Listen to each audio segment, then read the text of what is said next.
Hello, I'm Michael Parker. This is episode 35 of Antidote, and today we're going to be discussing the ongoing saga that is the Westlake radioactive dump outside of St. Louis, Missouri. Today we're going to be joined by my friend Byron DeLear. He's an author, he's a media producer, he's an enviro-entrepreneur.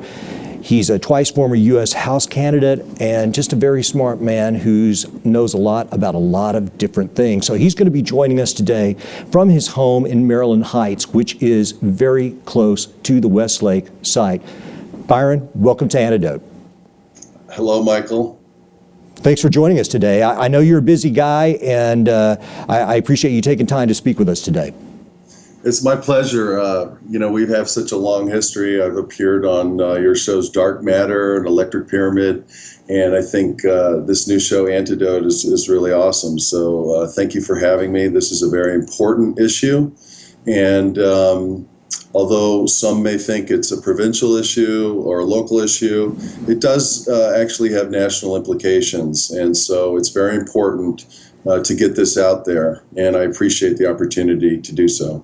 Well, hey, listen, this is not a provincial issue. This is a national issue, and it was through your work several months ago, your pieces in the Examiner, that I first became aware of this issue, and at the time I was shocked. I'm like, how could I not know about this? And as a result of that, you put me in touch with Don Chapman, who came on our show back in September, and frankly blew our minds with the story of what is happening there. So for the folks who may have missed that episode, let's just take a few minutes to let people know again what we're up against, because then I want to branch off into your latest work on the subject and some things that have happened there in the last couple of weeks. But just catch a few of our new viewers up on what we're up against in the Westlake site. Very good. The Westlake landfill story begins with the Manhattan Project. And the Manhattan Project was the top secret government initiative during World War II to develop the first working atomic weapons. And St. Louis played an extremely pivotal role in the Manhattan Project because St. Louis produced and processed, rather, all the uranium for the entire country up until the late 50s, in fact. But the radioactive site at the Westlake landfill is contaminated with nuclear waste byproducts that have originated with the Manhattan Project. To be clear, so people understand this, so for 15 years, this company Mallinckrodt was making all of the uranium for our entire nuclear project, and they were the sole creators of these source materials, and because it's St. Louis, I mean, this was the place within the United States that this material came from. And then Mallinckrodt, and this is where it starts getting more complex because we've got these various parties who come into play. Mallinckrodt took X amount of that material and moved it to a site out by the airport, correct?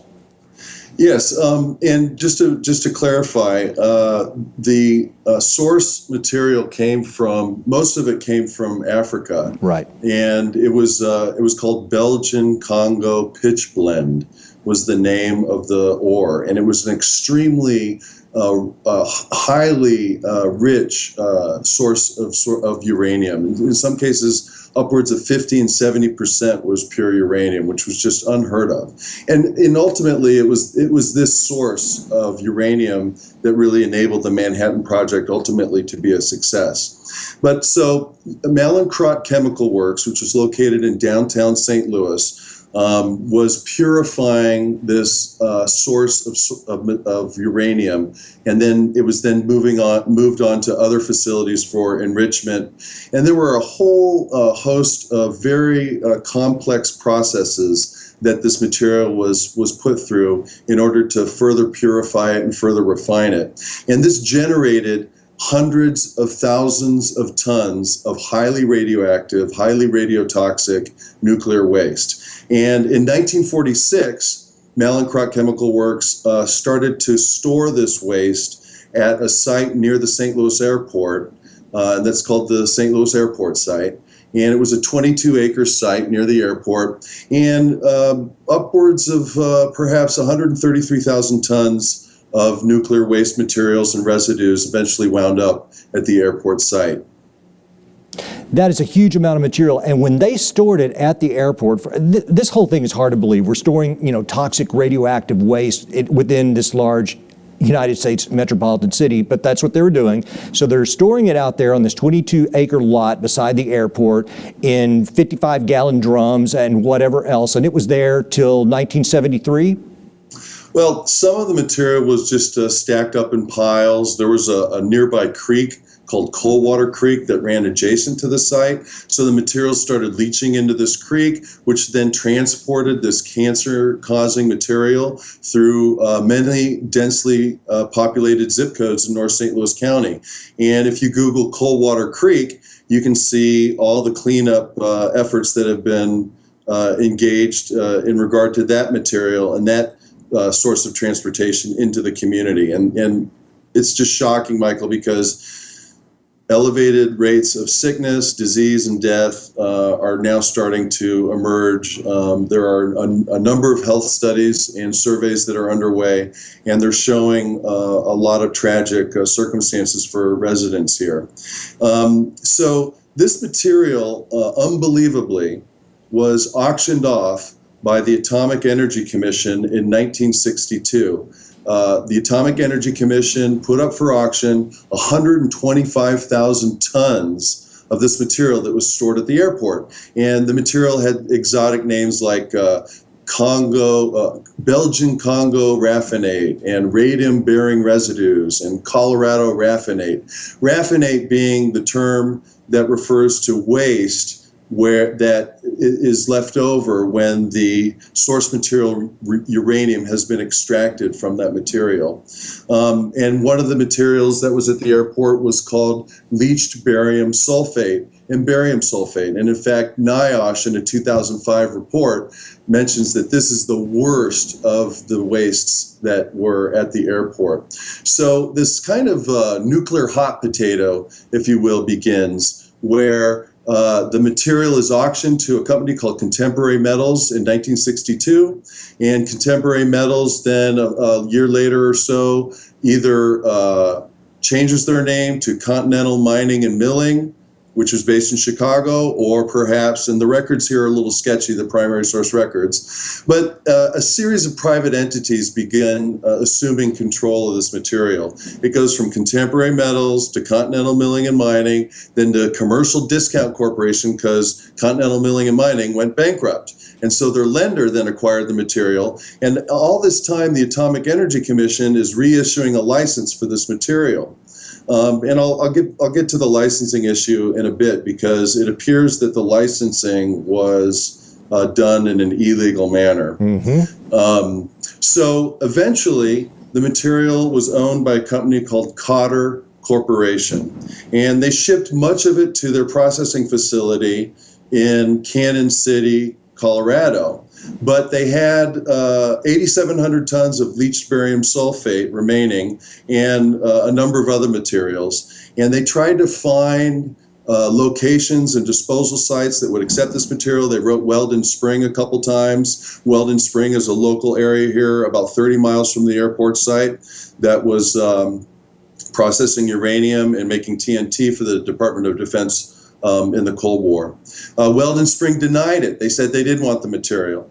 So ultimately what happened is Cotter Corporation decided, in some sort of fit of creative brilliance, they decided to mix the 8,700 tons of leached barium sulfate with what they called 39,000 tons of quote-unquote topsoil.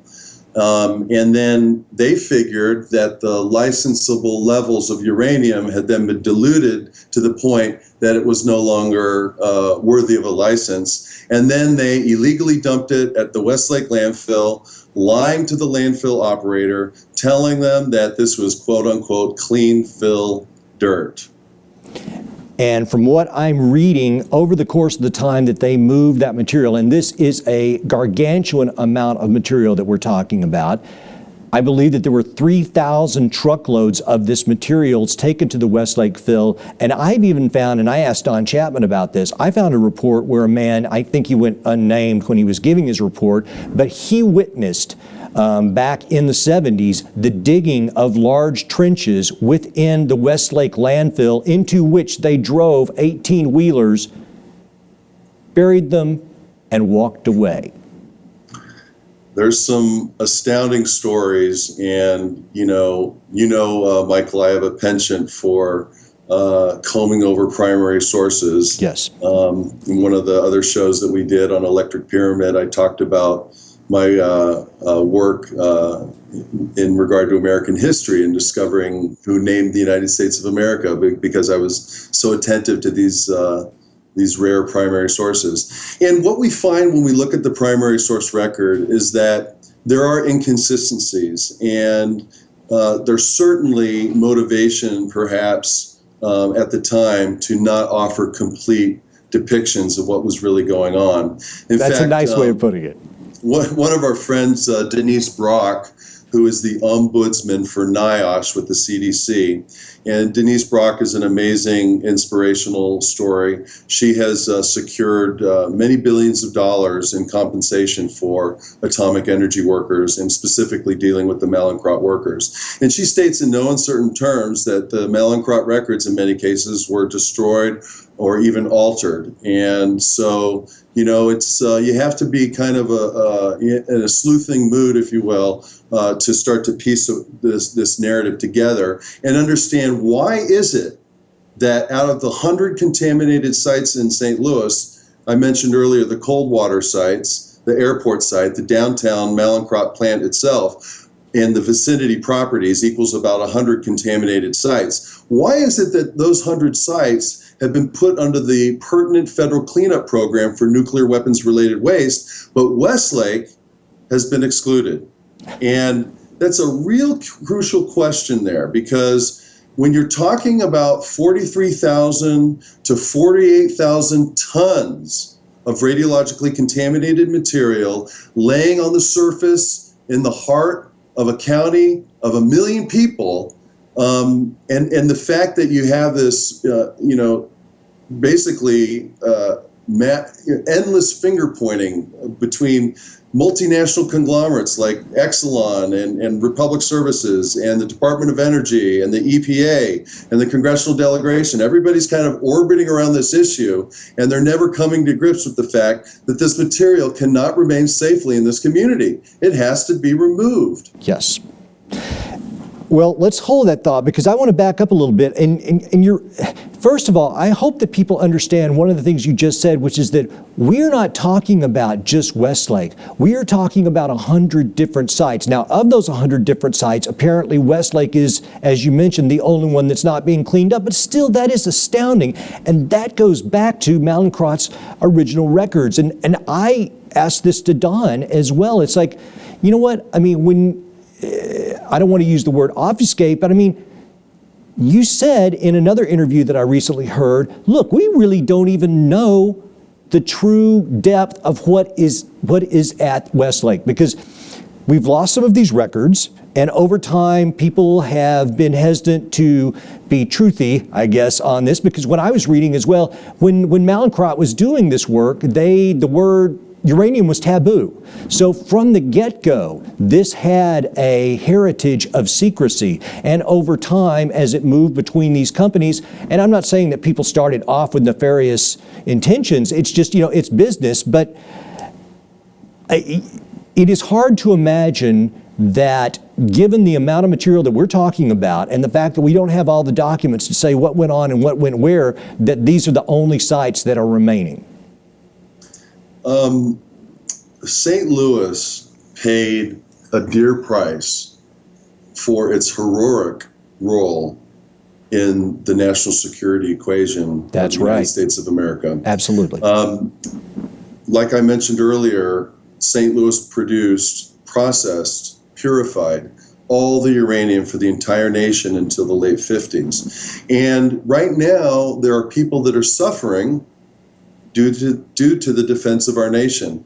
And in essence, these are kind of like heroes that we've left behind enemy lines. Yes.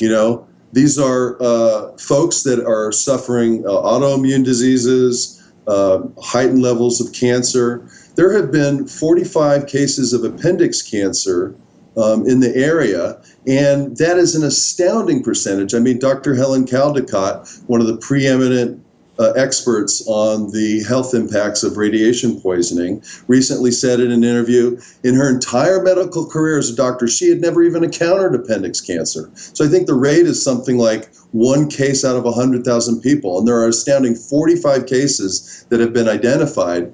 And so, and in the zip code immediately surrounding the Westlake landfill, you have the state of Missouri did a very narrow study on childhood brain cancer, which is heightened to a level of 300% the normal rates of childhood brain cancer. So people are dying. And it's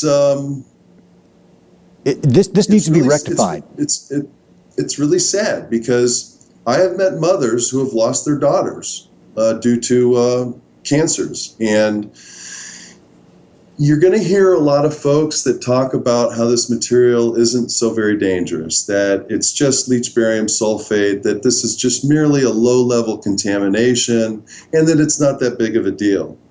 But the deeper that you get into the actual records from the agencies that have studied this stuff, like, for example, NIOSH with the CDC, or Bob Alvarez's white paper, he's a nuclear policy expert in Washington, D.C., you see absolutely clearly that this stuff is very, very dangerous. In fact, the contents of the Westlake landfill has perhaps one of the largest concentrations of thorium in the world.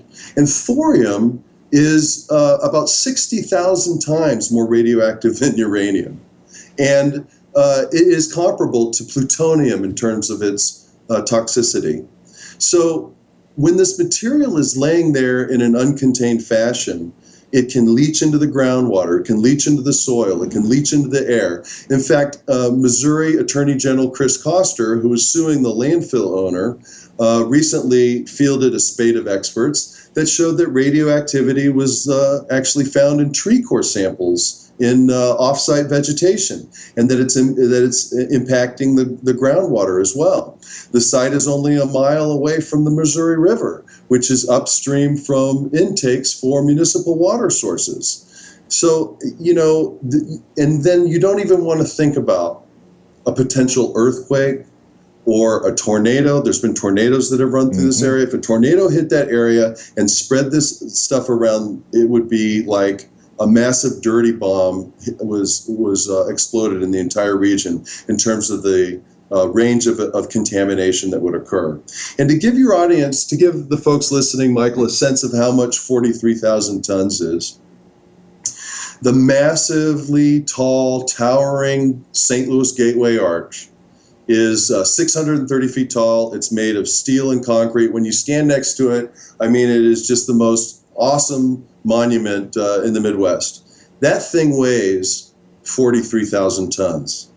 So if you can imagine an amount of contaminated soil with a larger volume than the St. Louis Gateway Arch, laying on the surface in the middle of a county of 1 million people, you start to get an idea of how desperate the families are and the nearby residents are to find a safe and permanent solution for this issue.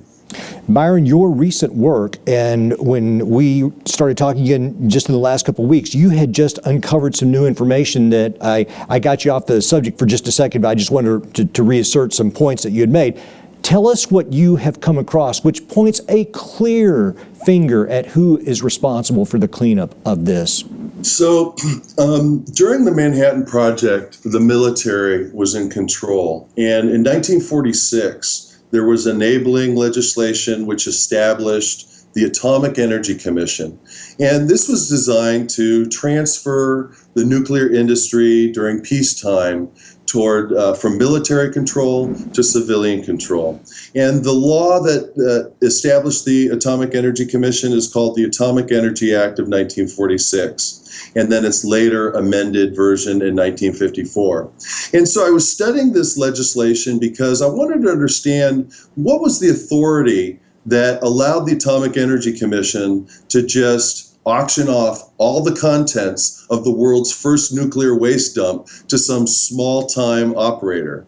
because that just sounds shocking to me. And I just couldn't believe that Congress would pass a law that would enable this type of behavior without any kind of stop-loss mechanisms built in, without any protections for the community, without any provisions in case things went awry, where Congress or actually the Atomic Energy Commission could then step in and rectify the wrong.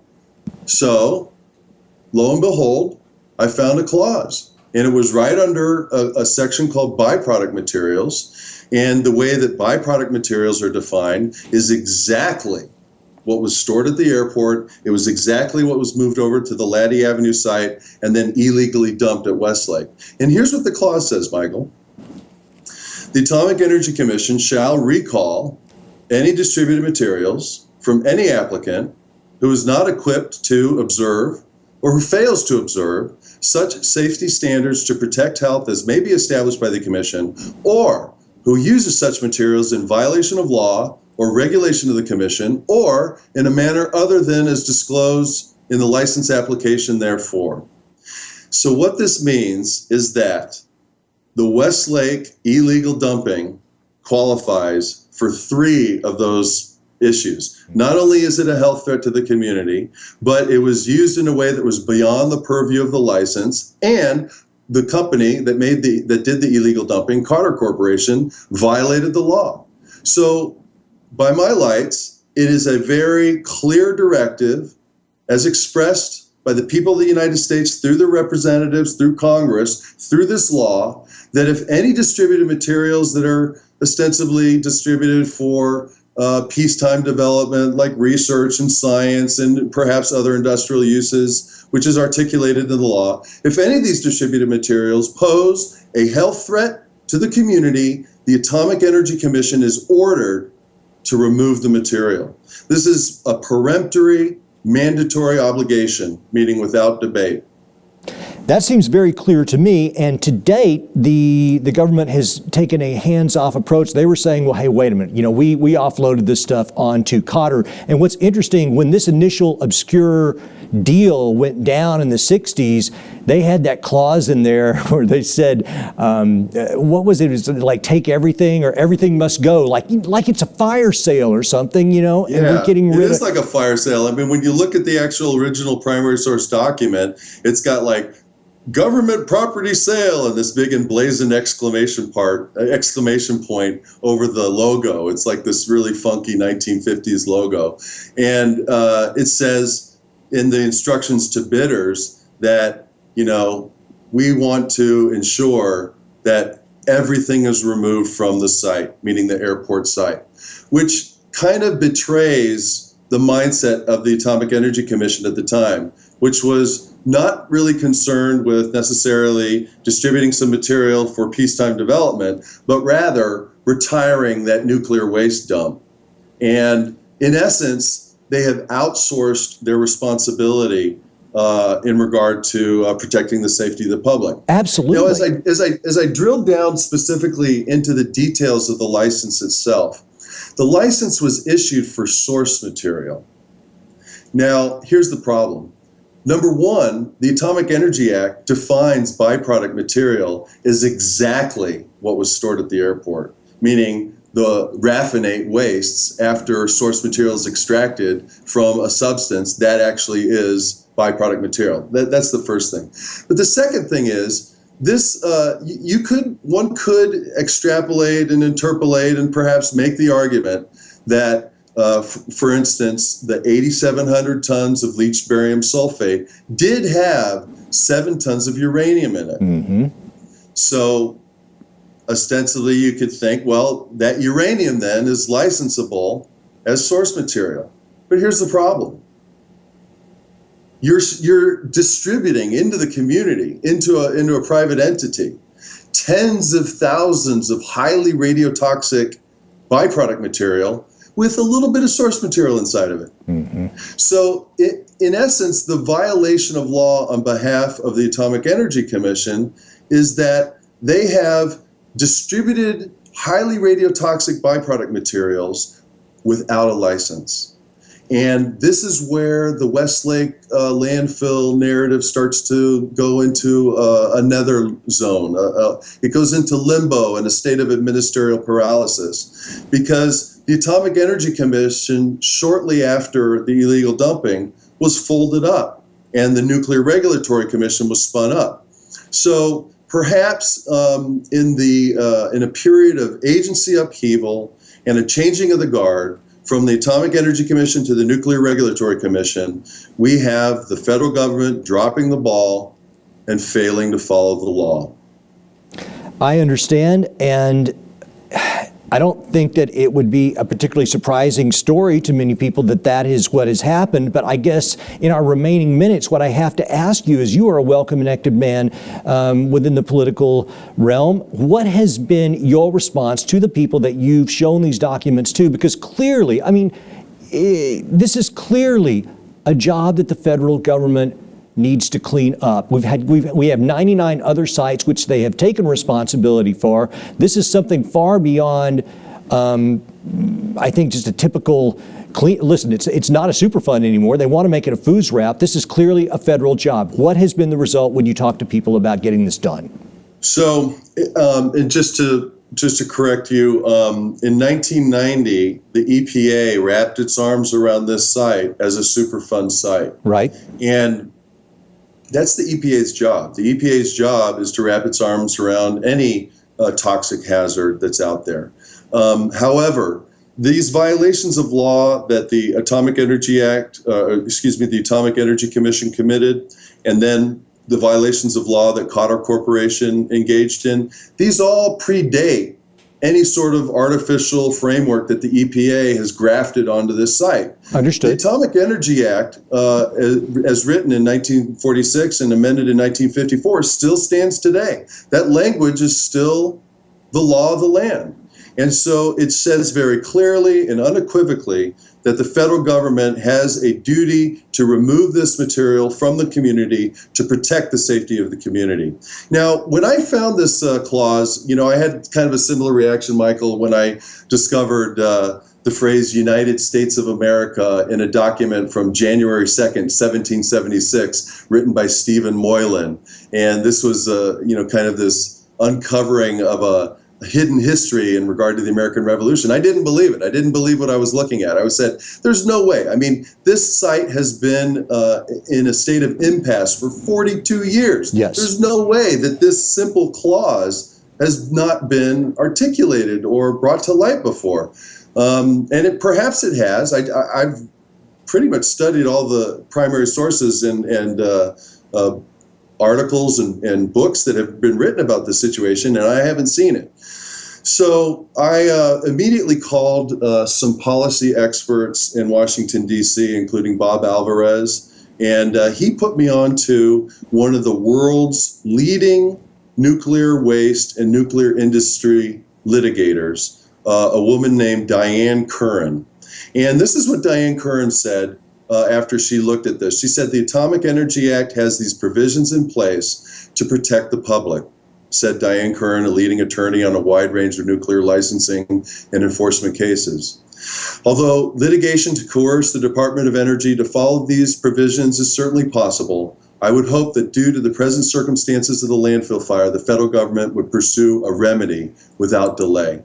And basically, she's saying that Congress has expressed very explicitly that protections need to be in place as we start to develop this nuclear industry.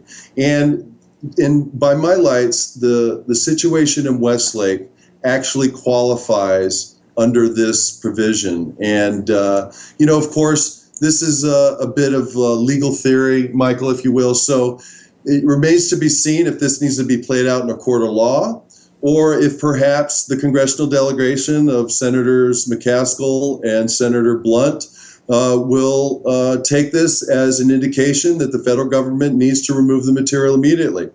Now, it also becomes very legally convoluted because currently the inheritor of Qatar Corporation's liability is a company called Exelon. Right. Now, Exelon is the largest operator of nuclear power plants in the United States, and they're the owner of 3 Mile Island. So Exelon is trying to put all the liability on the federal government, despite the fact that Cotter Corporation did the illegal dumping at Westlake. Right. Now, what is also identified in the Superfund framework, the EPA Superfund framework, is they identified a series of PRPs, or potentially responsible parties. And one of the potentially responsible parties that they've identified is Republic Services. Yes. Republic Services is the owner of the landfill. Now, there is an encroaching underground fire that is going closer towards the radioactive waste in an adjacent landfill also owned by Republic Services. And that's why this story has been propelled into the national media. However, from what I can see, the illegalities that had occurred in 1973 and 1974 on behalf of the Atomic Energy Commission and Cotter Corporation means that the financial liabilities for this radioactive material at Westlake resides solely with Exelon and the Department of Energy, because the Department of Energy is the inheritor, if you will, of the Atomic Energy Commission's role in this. And that means that Republic Services should not be identified as a potentially responsible party, at least from what I can tell. Interesting. Well, we're going to have to leave it there, Byron. I mean, legally, yes. I think that clearly you have demonstrated that the federal government, listen, there's just a matter of common decency. These materials would not be there had not the city of St. Louis done its patriotic duty and sent its sons and daughters to work in these factories to generate this uranium for our war effort. So we need to make good on the promise that we made to them back in the day and fix this situation. Those people who live within the immediate surroundings of these sites, their homes need to be bought out from them. And you know what? I think I've heard the figure of $500 million to $1 billion. That is a drop in the bucket. When you compare it to other things that we spend money on, these people need to be taken care of. We need to make this right. I applaud the work of yourself and Don Chapman and everyone else who has brought this to light. I think this is reaching a critical point where enough people, just in the weeks that have gone by since Don was on here, I've seen a rapid ascension of this issue in the popular consciousness. So I hope that continues. Byron, you always do great work, and I applaud your work, and I hope you'll come back to see us in the future. Thank you very much, Michael. And just to reiterate, the community would like to see the site moved over to the Army Corps of Engineers FUSRAP program, and also the community would like property protection for a 5-mile radius and a 1-mile buyout, which is approximately 90 homes. And if anybody's interested, please look for updates on my column on Examiner.com. I'm listed as a progressive examiner, and also the Facebook page for the Westlake community. Westlake Landfill is growing exponentially. It's gone from 4,000 people to over 18,000 people just in the last few weeks. So I invite everybody to press in and follow the ongoing developments, because we're going to see some movement here in the next few weeks that's going to be amazing. All right, Byron, thank you so much. We're going to have the links to all of that below. And ladies and gentlemen, this has been episode 35 of Antidote. We appreciate you sticking with us. This is a very important subject, and we will continue to cover it as the story continues. And until next week, remember, you, me, every single one of us, we are the antidote.